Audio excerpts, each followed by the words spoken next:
Shalom, saudara-saudara yang dikasihi Tuhan Yesus Kristus. Selamat pagi, damai sejahtera Allah Bapa dan sukacita Roh Kudus menyertai kita semua.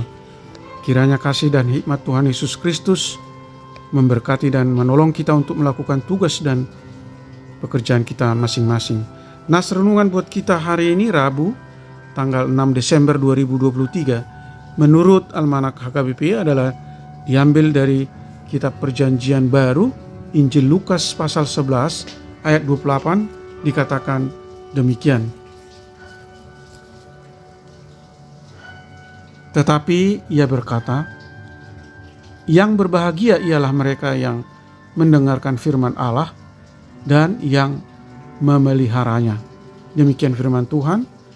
Tema renungan, firman Tuhan Allah. Saudara yang dikasihi Tuhan Yesus Kristus, orang yang berbahagia menurut orang Batak adalah orang yang memiliki keturunan, harta kekayaan dan juga kehormatan atau jabatan. Inilah yang menjadi cita-cita yang paling diharapkan dan dicari orang Batak dalam hidupnya. Hal ini jugalah yang menunjukkan pencapaian pada standar hidup yang lebih tinggi. Tetapi jika salah satu dari ketiga hal itu tidak tercapai, maka ia akan merasa sedih dan merasa dihukum dalam hidupnya. Akhirnya ada orang demi mencapai standar hidup ini menghalalkan segala cara meskipun bertentangan dengan norma dan hukum yang berlaku. Jika dalam budaya Batak kebahagiaan diukur dengan adanya keturunan, kekayaan dan kehormatan atau jabatan. Namun dalam nas renungan kita saat ini sangatlah berbeda. Pernyataan Yesus dalam nas ini merupakan jawaban atas teriakan seorang ibu yang mengatakan bahwa ibu yang melahirkan Yesus adalah orang yang paling berbahagia. Yesus menjawab teriakan ibu tersebut sekaligus untuk memperbaiki pemahaman kebahagiaan seperti yang dikatakan ibu tersebut. Kebahagiaan orang yang mengikut Yesus adalah ketika orang tersebut mau mendengar firman Tuhan serta mau melakukan dalam kehidupan sehari-hari. Sebelum ayat renungan ini, Yesus menunjukkan kuasanya dengan mengusir setan yang mengakibatkan kebisuan pada seseorang yang menunjukkan bahwa kerajaan Allah telah hadir di tengah-tengah dunia ini. Yesus menunjukkan bahwa kelahiran Mesias di tengah-tengah dunia ini tidak lagi hanya sebatas nubuatan atau kata saja, tetapi juga melalui perbuatan Yesus menyembuhkan orang bisu tersebut. Tidak ada lagi kuasa-kuasa yang lain memerintah di dalam dirinya, melainkan hanya kuasa Allah lah yang memerintah di atasnya. Hal inilah yang menjadi kebahagiaan, melampaui kebahagiaan yang ada di atas bumi ini. Saudaraku yang dikasihi Tuhan Yesus Kristus, kebahagiaan manakah yang paling penting dalam hidup kita? Jika kebahagiaan dalam budaya Batak yang utama, tentunya hal itu dapat mendatangkan duka jika salah satu dari ketiganya tidak terpenuhi. Dan sifat kebahagiaan seperti ini hanyalah sementara atau bersifat duniawi. Namun jika kebahagiaan yang berasal dari Tuhan, sifatnya adalah kekal. Hari ini dengarkanlah firman Tuhan dan lakukanlah dalam kehidupanmu supaya engkau berbahagia. Amin. Mari kita berdoa.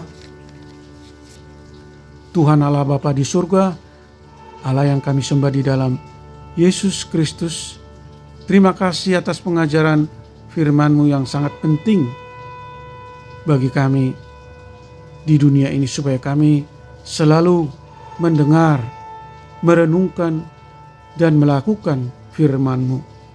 Karena firman Allah memuat pikiran Tuhan, ajaran, nasihat, perintah, teguran penghiburan dari Tuhan kepada setiap kami umat Kristiani, dan juga memuat tentang kisah hidup para nabi, rasul, para umat perjanjian lama, jemaat perdana dan jemaat perjanjian baru, dalam relasi mereka kepada Allah. Bahkan banyak janji-janji Allah disampaikan, terutama tentang kehidupan kekal di surga. Oleh karena itu Tuhan, tolong kami untuk mampu mentaati dan menghidupi firman-Mu di dalam hidup kami terus-menerus, dan tetap setia melakukannya supaya hidup kami berbahagia. Dan juga kiranya Roh Kudus-Mu berkarya dalam hati kami untuk kami mampu merefleksikan kebahagiaan karena kami telah melakukan, merenungkan firman-Mu dalam hidup kami sehari-hari, baik di rumah tangga, di kantor, di sekolah, di lingkungan dimanapun kami berada. Kami mampu menunjukkan hidup kebahagiaan kami, sehingga dunia dapat melihat, bahkan merasakan kebahagiaan melalui kehadiran kami. Berkati kami semua, anak-anak Tuhan, para pendengar renungan pagi ini. Jauhkan kami dari segala mara bahaya. Beri kami kesehatan, sukacita. Kami rindu agar Tuhan selalu hadir di dalam hidup kami untuk menuntun hati kami, pikiran kami, supaya fokus bertindak sesuai kehendak Allah dan berbuat seperti perbuatan Yesus Kristus. Tuhan kiranya berbelas kasih, menyembuhkan mereka yang sakit, menopang mereka yang berbeban berat dan letih lesu, menghibur mereka yang berduka. Terima kasih Tuhan, kami berdoa dan mengucap syukur di dalam nama Tuhan Yesus Kristus. Amin. Shalom, selamat beraktivitas, tetap sehat. Tuhan Yesus memberkati.